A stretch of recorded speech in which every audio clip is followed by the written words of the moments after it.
Hello everybody, thank you for coming. Thank you presenters for taking time to come listen to our presentations. We really appreciate it. Grab the microphone. Oh yes, of course. This is going to be a little tricky because we play back and forth. But so we're here on behalf of Clairvoyant Technologies. Hopefully this thing, come on. Clairvoyant Technologies. And my name is Robin Cedars, and this is my associate, Matt Churchill. These are our Facebook profile pictures, by the way. So the pain is, have you ever misplaced something and needed to get it back right now? Happens to everyone, so it's an easy question to ask.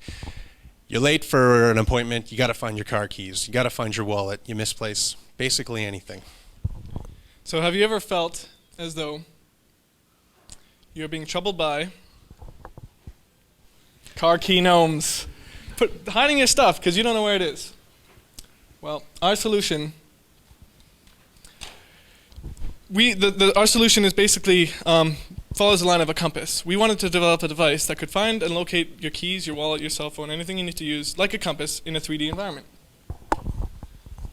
Okay, so what we're looking at here is a picture of our invention. It's called the Lost and Find. It's a PDA, it's a peripheral device for a PDA, such as an iPhone or a smartphone or anything with really smart technology, even a laptop, you could use this.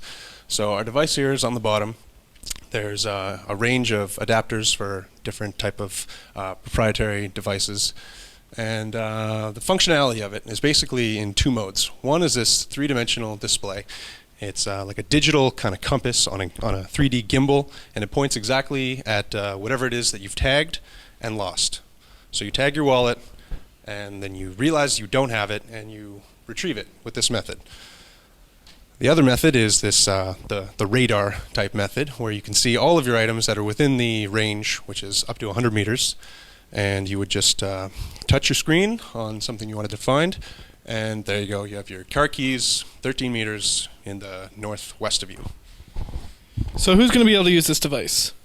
Well, first of all, parents, they could use it to keep track of their kids when they go to the mall.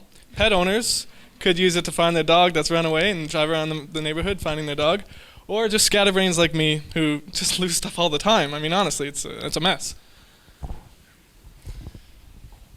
Now, the biggest question, and I know probably 50% of the people in the room have this question in your mind, because it's the number one drawback with this kind of device. What happens if you lose the Lost and Find?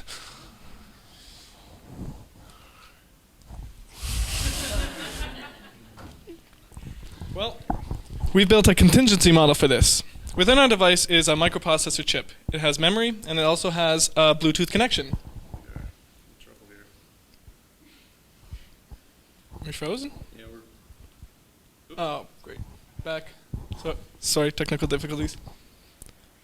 So the Bluetooth connection will allow you to page your device. If you can't find the device, you use the iPhone. You select in the menu options, you can page it, cause it to beep and flash. So then you find the device and put it into your cell phone to track whatever you need to find. Now, no model ever is 100% accurate or 100% complete, right? So you're never going to be able to, if your cell phone battery dies, you don't have a locator. So this is just trying to build a little more, a 90%, a higher level of functionality. So additional features are password protection. There is some security to this. If someone gets your Lost and Found, they can't put it into their PDA and find all your stuff, like your car keys, et cetera, et cetera.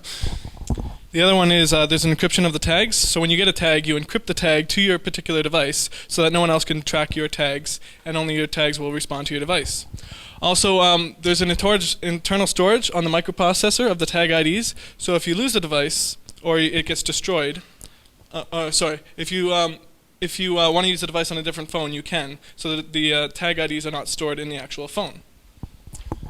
Now, there is a rechargeable battery excuse me, on the Lost and Find device itself that is charged through the PDA or smartphone or whatever it may be. And this is, of course, for the Bluetooth technology.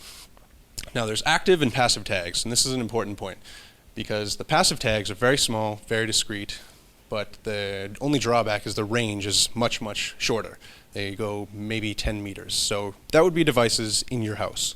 The active tags, of course, they're a little more bulky, and but the main advantage is the far superior range. They go up to 100 meters. So consumers would have to choose between which one of these tags they would like. There is also backup capabilities. This device could connect to your computer, and you store the tag IDs inside your computer, so that if your detector ever gets destroyed, you can buy a new one and continue tracking the tags that you already have, so you don't have to replace all your tags. The proximity alert function of the software and the device works such that you can go either way.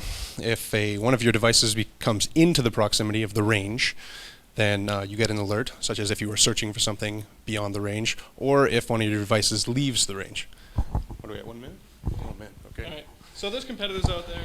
This is the locator. The locator, as you can see, it's a standalone device. It's very bulky. It's got a kind of a cheesy, outmoded screen. Annoying to use. This is another device you might buy from a dollar store.